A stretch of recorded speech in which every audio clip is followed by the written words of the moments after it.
नमस्कार, स्वागत है आपका संवाद 365 में। आपके साथ मैं हूं दिग्विजय सिंह चौहान। हाजिर हूं उत्तराखंड की खबरों को लेकर। आइए नजर डालते हैं उत्तराखंड में क्या कुछ खास चल रहा है, क्या कुछ उत्तराखंड की खबरें हैं। मुख्यमंत्री त्रिवेंद्र सिंह रावत ने शुक्रवार को सचिवालय में जनपद हरिद्वार के लिए कोविड-19 के कारण आइसोलेट में रह रहे व्यक्तियों के मॉनिटरिंग के लिए इंटरएक्टिव वॉइस रिस्पांस सिस्टम यानी कि IVRS के ट्रायल रन का शुभारंभ किया। इस IVRS प्रणाली के द्वारा कोविड-19 के कारण आइसोलेशन में रह रहे व्यक्तियों की मॉनिटरिंग की जाएगी। सिस्टम के द्वारा पूछे गए सवालों की प्रतिक्रिया के अनुसार सभी समस्याएं और जानकारियां सिस्टम में दर्ज हो जाएंगी। इस प्रणाली के माध्यम से लक्षण टेस्टिंग और फॉलोअप से संबंधित प्रश्न पूछे जाते हैं। मुख्यमंत्री ने आइसोलेशन में रह रहे एक व्यक्ति से फोन पर बात कर उनके स्वास्थ्य का हाल जाना और शीघ्र स्वास्थ्य लाभ की कामना की। पश्चिम बंगाल में बीजेपी के राष्ट्रीय अध्यक्ष जेपी नड्डा के काफिले पर हुए हमले के बाद बीजेपी में काफी ज्यादा आक्रोश देखने को मिल रहा है। इस हमले की पार्टी की ओर से निंदा की जा रही है। बीजेपी के प्रदेश उपाध्यक्ष और विधायक खजान दास ने इस घटना की घोर निंदा करते हुए दोषियों के खिलाफ सख्त कार्रवाई करने की मांग की है।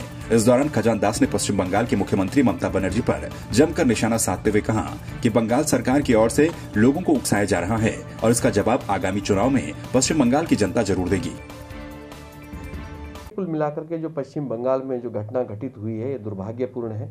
इसकी जितनी भी निंदा करनी चाहिए वो बहुत ही कम है, क्योंकि एक जिम्मेदारी के तहत मुख्यमंत्री ने जिस तरह से जो वहाँ पे जो कुछ हुआ और जो घटित हुआ है उसके सीधे सीधे जिम्मेदारी मुख्यमंत्री पर जाती है, उनके कानून व्यवस्था पर जाती है। और मुझे लगता है कि ममता जी के पांव वहां उखड़ रहे हैं, अब वो जमीन उनकी खिसक रही है। इसी के निमित्त अब इस तरह की निंदनीय कार्रवाई वो करने जा रही है, लोगों को उकसाने का काम कर रही है। इसका जवाब आने वाले चुनाव में पश्चिम बंगाल की जनता ममता जी को देगी।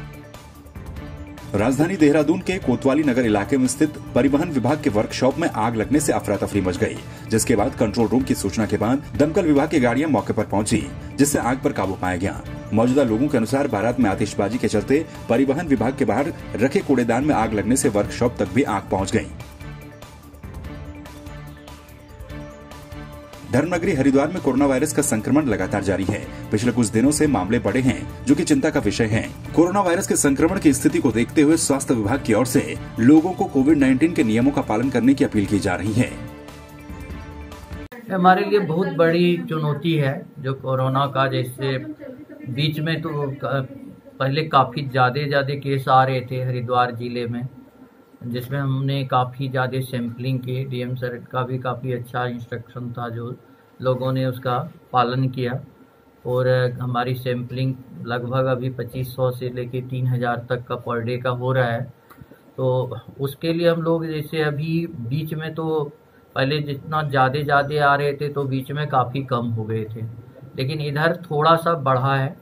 जैसे पहले 18, 17, 15 इसके आसपास आ रहे थे 2000, 2500 का जांच रिपोर्ट पे, अभी उतने ही रिपोर्ट पे 50 के रेंज में आ रहे हैं। और लोगों को यही कहना चाहेंगे कि सोशल डिस्टेंसिंग हो गया, मास्क का हो गया, तो मास्क लगाना बहुत ही ज़रूरी है। सोशल डिस्टेंसिंग ज़रूरी है कि 2 मीटर का दूरी बना के रखें, हाथ को सैनिटाइज करें। हरिद्वार के ज्वालापुर में भूमि विवाद पर कोर्ट द्वारा दिए गए फैसले पर प्रशासन के द्वारा कब्जा दिलाया गया। कोर्ट में लड़ रहे मुकदमे के वारिस शिव कुमार ने बताया कि पिछले 50 वर्षों से चल रहे विवादित मामले में कोर्ट ने फैसला उनके हक में दिया है और कुछ कब्जाधारी उनकी जमीन पर अनैतिक कब्जा किए हुए थे, जिसका कोर्ट के द्वारा निस्तारण हो गया। मौके पर प्रशासनिक अधिकारियों के साथ साथ कोर्ट के कर्मचारियों ने भी जमीन की नपाई करवाकर कब्जा दिलाना शुरू किया। तो ये यहाँ अवर न्यायालय जो डिस्ट्रिक्ट कोर्ट है, इसमें डिसाइड हुआ, ये शिव कुमार गुप्ता जी ज्वेलर्स इनके पक्ष में डिसाइड हुआ। फिर ये दूसरे पक्ष जो हैं ये हाई कोर्ट भी गए। ये प्रतिवादी पक्ष हैं, सरदार दलीप सिंह और शेर सिंह आदि ये जो हैं ये प्रतिवादी पक्ष हैं। इसमें कुल कितनी जमीन? ये मामला है 5500 वर्ग फीट का है और 5 विषय पुख्ता। इसमें कोर्ट ने क्या आदेश किया? कोर्ट ने आदेश किया है कि जो खसरा नंबर 2772 है, जिसका नया नंबर 940 है, उसके संबंध में रिपोर्ट तहसीलदार हरिद्वार से मांगी थी। वो रिपोर्ट उस पर है फाइल पर, और उस रिपोर्ट के आधार पर ही न्यायालय ने इसमें आदेश किया है कि तहसीलदार हरिद्वार की जो रिपोर्ट आई है कागज़ संख्या 57C, उसके अनुसार ही उत्तरी भाग पर 5 विषय पुख्ता उस पर जो है डिग्रीदार जो शिव कुमार गुप्ता आदि हैं, राम कुमार गुप्ता, इनको कब्जा दिलाया जाए। माननीय उच्च न्यायालय नैनीताल से द्वितीय अपील सन 1272, वो नंबर हो सकता है गलत हो, द्वितीय अपील 7/12/2007 में या 9/12/2007 में वो हमारे हक में हो गई। उसके बाद इन्होंने रिवीजन डाला, उनके वंशजों ने, रिवीजन खारिज हो गया। फिर सुप्रीम कोर्ट गए, वहाँ से सुप्रीम कोर्ट से खारिजा हो गया। उसके बाद हमने सन 2010 इजराएवाद संख्या राम कुमार बनाम दिलीप सिंह आदि, वो न्यायालय सिविल जज जूनियर डिवीज़न के यहाँ आयोजित कर दिया, जिसके मुतालिक ये लगभग जायद 2 बार विभिन्न पक्ष हाई कोर्ट गए। वहाँ से इनकी सुनवाई होगी कि भाई ये कुछ नहीं है, इसमें कोई गलत नहीं है। टिहरी जिले के चंबा में ऑल वेदर प्रोजेक्ट के तहत टनल निर्माण वाली सड़क में मंजूर गांव के पास ग्रामीणों के हंगामा करने के बाद निर्माण कर रही कंपनी के द्वारा संपर्क मार्ग बनाने का काम शुरू कर दिया गया। आपको बता दें कि ग्राम पंचायत मंजूर में बीते रोज उत्तरकाशी के एक युवक की कई फीट ऊंचे रास्ते से गिरकर मौत हो गई थी, जिसके बाद ग्रामीणों ने बीआरओ निर्माणदायी कंपनी के खिलाफ आक्रोश जताया था। इस पर एसडीएम ने भी कार्रवाई का आश्वासन दिया, जिसके बाद अब सुरक्षा का काम शुरू कर दिया गया है।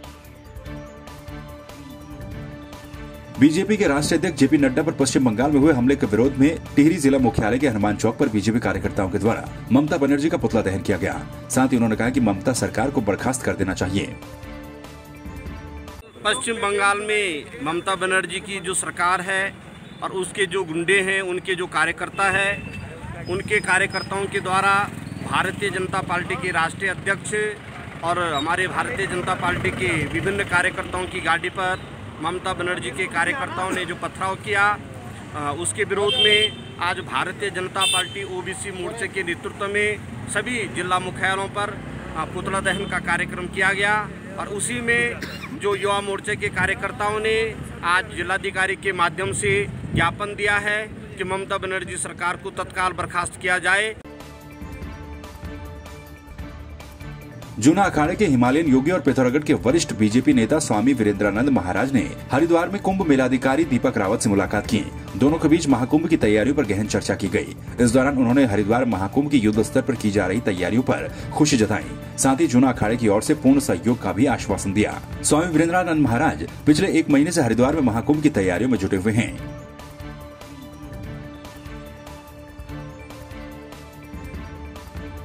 तो आपने देखा उत्तराखंड में क्या कुछ खास चल रहा है, क्या कुछ उत्तराखंड की खबरें रही। एक बार फिर से आपके सामने हाजिर होंगे उत्तराखंड की कुछ और खबरों के साथ। तब तक के लिए आप बने रहिए संवाद 365 के साथ। नमस्कार।